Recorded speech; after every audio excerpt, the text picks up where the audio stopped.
आज की कहानी है देह। क्या औरत का मतलब देह है? प्लीज़ प्यारे दोस्तों सपोर्ट कीजिए, मुझे आपके सपोर्ट की ज़रूरत है।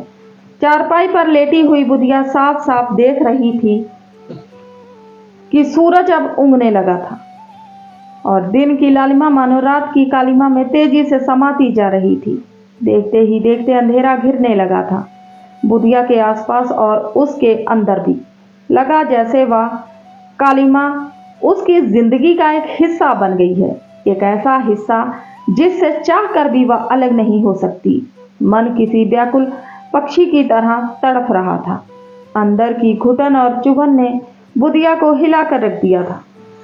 समय के क्रूर पंजों में फंसी उलझी बुधिया का मन हाहाकार कर उठा है। तभी ठक की आवाज ने बुधिया को चौंका दिया। उसके तन मन में एक सिहारन सी दौड़ गई। पीछे मुड़कर देखा तो दीवार का प्लास्टर टूटकर नीचे बिखरा पड़ा था। माँ की तस्वीर भी खूंटी के साथ ही गिरी पड़ी थी, जो मलबे के ढेर में दबे किसी निरीह इंसान की तरह ही लग रही थी। बुधिया को पुराने दिन याद हो आए, जब वह माँ की आंखों में वही निरीहता देखा करती थी। शाम को बापू जब दारू के नशे में धुत घर पहुंचता था तो माँ की छोटी सी गलती पर भी बरस पड़ता था और पीटते पीटते बेदम कर देता था।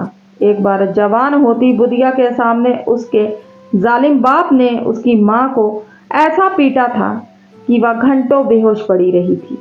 बुधिया डरी सहमी सी एक कोने में खड़ी रही थी। उसका मन भीतर ही भीतर कर्रा उठा था। बुधिया को याद है उस दिन उसकी माँ खेत पर गई हुई थी धान की कटाई में।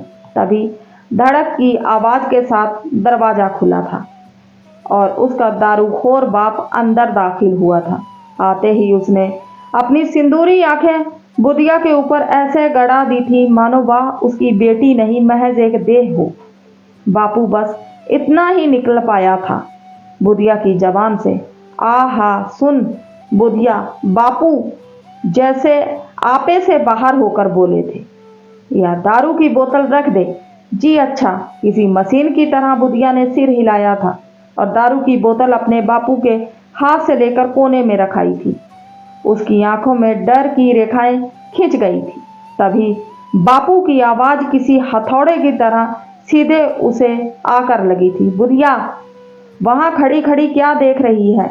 यहाँ आकर बैठ मेरे पास। आप बुधिया को तो जैसे काटो तो खून नहीं। उसकी सांसें तेज तेज चलने लगी थी। धोखनी की तरह उसका मन तो किया था कि दरवाजे से बाहर भाग जाए, लेकिन हिम्मत नहीं हुई थी। उसी पल बापू की गरजदार आवाज गूंजी थी। बुधिया ना चाहते हुए भी बुधिया उस तरफ बढ़ चली थी जहां उसका बाप खटिया पर पसरा हुआ था। उसने झट से बुधिया का हाथ पकड़ा और अपनी ओर ऐसे खींच लिया था जैसे वह उसकी जोरू हो। बापू, बुधिया के गले से एक घुटी घुटी सी चीख निकली थी। यह क्या कर रहे हो बापू? चुप! बुधिया का बापू जोर से गरजा और एक झन्नाटेदार थप्पड़ उसके दाएं गाल पर दे मारा था। बुधिया छटपटा कर रह गई थी। उसमें अब विरोध करने की जरा भी ताकत नहीं बची थी। फिर भी वह बहेलिया के जाल में फंसे परिंदे की तरह छूटने की नाकाम कोशिश करती रही थी। थक हार कर उसने हथियार डाल दिए थे। उस भूखे भेड़िए के आगे वह चीखती रही, चिल्लाती रही, मगर यह सिलसिला थमा नहीं, चलता रहा था। लगातार बुधिया ने माँ को इस बाबत कई बार बताना चाहा था, मगर बापू की सुलगती सिंदूरी आंखें उसके तन मन में झुरझुरी सी भर देती थी और उस पर खौफ पसरता चला जाता था। वह भीतर ही भीतर घुट घुट कर जी रही थी। फिर एक दिन बापू की मार से बेदम होकर बुधिया की माँ ने बिस्तर पकड़ लिया था। महीनों बिस्तर पर पड़ी तड़पती रही थी वह, और उस दिन जबरदस्त उसके पेट में तेज दर्द उठा। तब बुधिया दौड़ पड़ी थी मंगरू चाचा के घर। मंगरू चाचा को झाड़ फूंक में महारत हासिल थी। बुधिया से आने की वजह जानकर मंगरू ने पूछा था, तेरे बापू कहाँ हैं? पता नहीं चाचा, इतना ही कह पाई थी बुधिया। ठीक है, तुम चलो, मैं आ रहा हूँ। मगरू ने कहा तो बुधिया उल्टे पैर अपनी झोंपड़े में वापस चली आई थी। थोड़ी ही देर में मगरू भी आ गया था। उसने आते ही झाड़ फूक का काम शुरू कर दिया था, लेकिन बुधिया की माँ की तबीयत में कोई सुधार आने के बजाय दर्द बढ़ता गया था। मगरू अपना काम करके चला गया और जाते जाते कह गया, बुधिया, मंत्र का असर जैसे ही शुरू होगा तुम्हारी माँ का दर्द भी कम हो जाएगा, तू चिंता मत कर। बुधिया को लगा जैसे मगरू चाचा ठीक ही कह रहे हैं। वह घंटों इंतजार करती रही, लेकिन ना तो मंत्र का असर शुरू हुआ और ना ही उसकी माँ के दर्द में कमी आई। देखते ही देखते बुधिया की माँ का सारा शरीर बर्फ की तरह ठंडा पड़ गया। आंखें पथराई सी बुधिया को ही देख रही थी, मानो कुछ कहना चाह रही हो। तब बुधिया फूट फूट कर रोने लगी थी। उसके बापू देर रात घर तो आए, लेकिन नशे में चूर। अगली सुबह किसी तरह कफन दफन का इंतजाम हुआ था। बुधिया की यादों का तार टूटकर दोबारा आज से जुड़ गया। बापू की जातियों की वजह से बुधिया की जिंदगी तबाह हो गई। पता नहीं वह कितनी बार मरती है फिर जीती है। सैकड़ों बार मर चुकी है वह, फिर भी जिंदा है, महज एक लाश बनकर।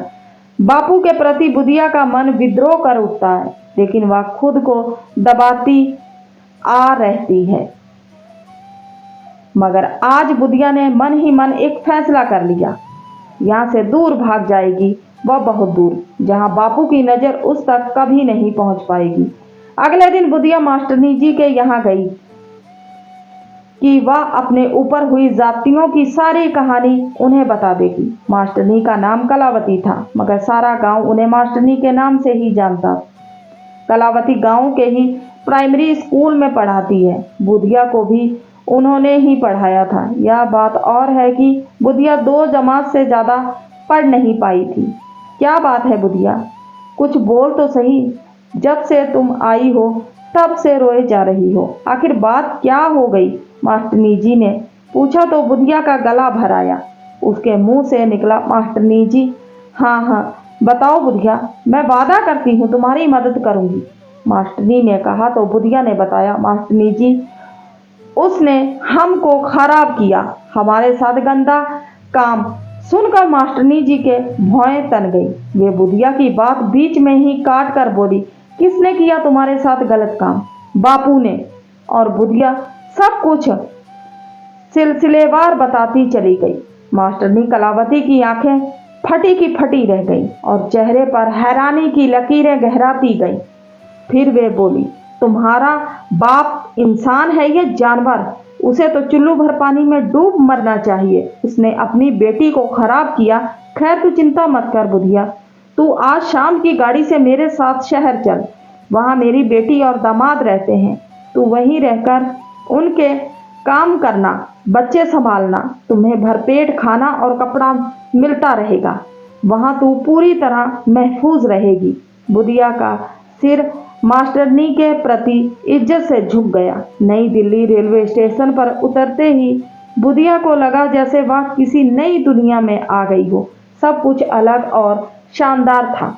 बुधिया बस में बैठकर गगनचुंबी इमारतों को ऐसे देख रही थी मानो कोई अजूबा हो। तभी मास्टरनी जी ने एक बड़ी इमारत की तरफ इशारा करते हुए कहा, देख बुधिया, यहाँ औरत मर्द सब एक साथ कंधे से कंधा मिलाकर काम करते हैं। सच बुधिया को जैसे हैरानी हुई। उसका अलहड़वा गवाई मन पता नहीं क्या क्या कयास लगाता रहा। बस एक झटके से रुकी तो मास्टरनी के साथ वह वहीं उतर पड़ी। चंद कदमों का फासला तय करने के बाद वे दोनों एक बड़े व खूबसूरत कोठी के सामने पहुंची। फिर एक बड़े से फाटक के अंदर बुधिया मास्टरनी जी के साथ ही दाखिल हो गई। बुधिया की आंखें अंदर की सजावट देखकर फटी की फटी रह गई। मास्टरनी जी ने एक मॉडर्न औरत से बुधिया का परिचय कराया और कुछ जरूरी हिदायतें देकर शाम की गाड़ी से ही वे गांव वापस लौट गई। शहर की आबो हवा में बुधिया खुद को महफूज समझने लगी। कोठी के चारों तरफ खड़ी कंक्रीट की मजबूत दीवारें और लोहे की सलाखें उसे अपनी हिफाजत के प्रति आश्वस्त करती थी। बेफिक्र के आलम से गुजरता बुधिया का भरम रेत के घरौंदे की तरह भर भरा कर तब टूटा जब उसे उस दिन कोठी के मालिक हरिशंकर बाबू ने मौका देखकर अपने कमरे में बुलाया और देखते ही देखते भेड़िया बन गया। बुधिया को अपना दारूबाज बाप याद हो आया। नशे में चूर सिंदूरी आंखें और उनमें कुलबुलाते वासना के कीड़े। कहाँ बचा पाई बुधिया उस दिन भी खुद को हरिशंकर बाबू के आगोश से।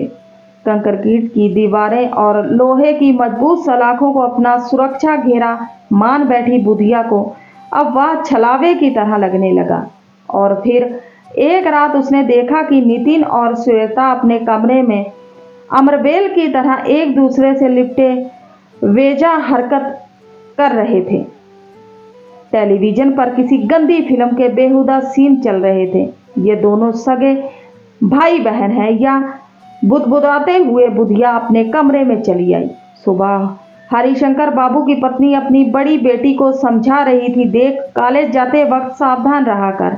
दिल्ली में हर दिन लड़कियों के साथ छेड़छाड़ व बलात्कार की वारदातें बढ़ रही हैं। तू जब जब बाहर निकलती है तो मेरा मन घबराता रहता है। पता नहीं क्या हो गया है इस शहर को। बुधिया छोटी मालकिन की बातों पर मन ही मन हंस पड़ी। उसे सारे रिश्ते नाते बेमानी लगने लगे। वह जिस घर को, जिस शहर को अपने लिए महफूज समझ रही थी, वही उसे महफूज नहीं लग रहा था। बुधिया के सामने एक अबुझ सवाल तलवार की तरह लटकता सा लगता था कि क्या औरत का मतलब देह है, सिर्फ देह। आज की कहानी कैसी लगी? अच्छी लगी है तो सपोर्ट कीजिए। मिलते हैं किसी नई कहानी के साथ, तब तक के लिए बाय।